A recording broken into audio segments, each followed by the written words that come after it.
अस्सलाम वालेकुम व्यूवर्स। मैं अभी धार में हूँ मौलाना कमाल रहमतुल्लाह अलैह की दरगाह पर और पास में जो आप स्ट्रक्चर देख रहे हो ये है मौलाना कमाल मस्जिद। दोस्तों मौलाना कमाल मस्जिद जो आप सामने की तरफ देख रहे हैं इसे बिल्कुल बाबरी मस्जिद और ज्ञानवापी मस्जिद की तरह एक इशू बनाया जा रहा है और इस मस्जिद को बहुशाला और सरस्वती मंदिर के रूप में बताया जा रहा है। दोस्तों मौलाना कमाल रहमतुल्लाह अलैह बहुत बड़े पाए के बुज़ुर्ग हैं, चिश्तिया सिलसिले के हैं और निज़ामुद्दीन औलिया बाबा फ़रीद गंज शकर के आप मुरीदों में शामिल हैं। दोस्तों मस्जिद में ज़ुल्म ज़्यादती की इतनी हद है कि मस्जिद में किसी तरह के कोई रिकॉर्ड्स नहीं हैं मंदिर के, लेकिन उसके बावजूद इस मस्जिद को अब बंद कर दिया गया है। सिर्फ़ नमाज़ियों के लिए जुमे की इजाज़त है कि वह नमाज़ पढ़ सकते हैं और दूसरी चीज़ जो गैर मुस्लिम पक्ष है उनको मंगलवार के दिन वो अपने साथ में मूर्ति और किसी तरह की तस्वीर लाकर उसमें पूजा पाठ करते हैं। तो एक मस्जिद के अंदर इस तरह की जो अत्याचार हो रहे हैं और जो ये भेदभाव हो रहा है दैट इज़ नॉट राइट।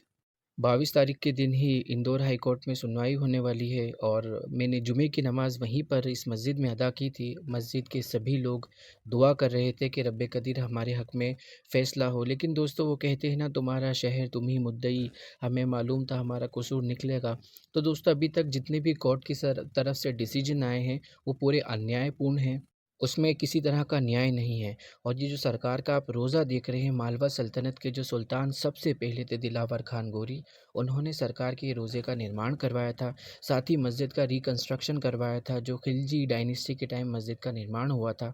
और आप देख सकते हैं कि यहाँ पर इसके बावजूद ऐसा तनावपूर्ण माहौल करने के बाद जब मैं वहाँ पर था, दोस्तों मोबाइल वहाँ पर अलाउड नहीं है, बहुत सारी पुलिस की पहरेदारी थी, उसके बावजूद बहुत सारे गैर मुस्लिम जो सरकार से निस्बत रखने वाले हैं, वो वहाँ पर मौजूद थे और उन लोगों का भी कहना था कि अन्यायपूर्ण है, किसी मस्जिद को इस तरह से गौशाला और सरस्वती मंदिर और ना जाने किसी भी तरह के झूठे फ़ॉल्स बातें करके उसे प्रूव करने की कोशिश करना। वैसे दुआ करें आज 22 जुलाई है और रब्बे कदीर ये जो सही और न्यायपूर्ण फ़ैसला हो इंदौर हाई कोर्ट की तरफ से। दरगाह शरीफ पर आने वाले ज़ायरीन और श्रद्धालुओं का कहना था कि मौलाना कमाल रहमतुल्लाह अलैह बाबा का इस पर करम रहेगा और इंशाअल्लाह तबारक व तआला जो अल्लाह का घर है, मस्जिद है, वो मस्जिद ही रहेगी और वहाँ पर किसी भी तरह का अन्यायपूर्ण फ़ैसला नहीं आएगा। दोस्तों मौलाना कमाल मस्जिद रहमतुल्लाह अलैह की जो मस्जिद है और दरगाह का कंस्ट्रक्शन बहुत सारी डायनेस्टीज़ के टाइम में किया गया था। खिलजी डायनेस्टी के टाइम में मस्जिद का निर्माण हुआ, उसके बाद में तुगलक डायनेस्टी के टाइम में भी इसका निर्माण हुआ और साथ ही उसके बाद जब दिलावर खान गौरी ने मालवा सल्तनत के लिए अपनी इंडिपेंडेंस घोषित की थी, तो उन्होंने दरगाह का रिकंस्ट्रक्शन करवाया। इसी के साथ में आपने दरगाह के अलावा मस्जिद का भी रिकंस्ट्रक्शन करवाया था, उसमें बहुत सारा रेनोवेशन का काम करवाया था।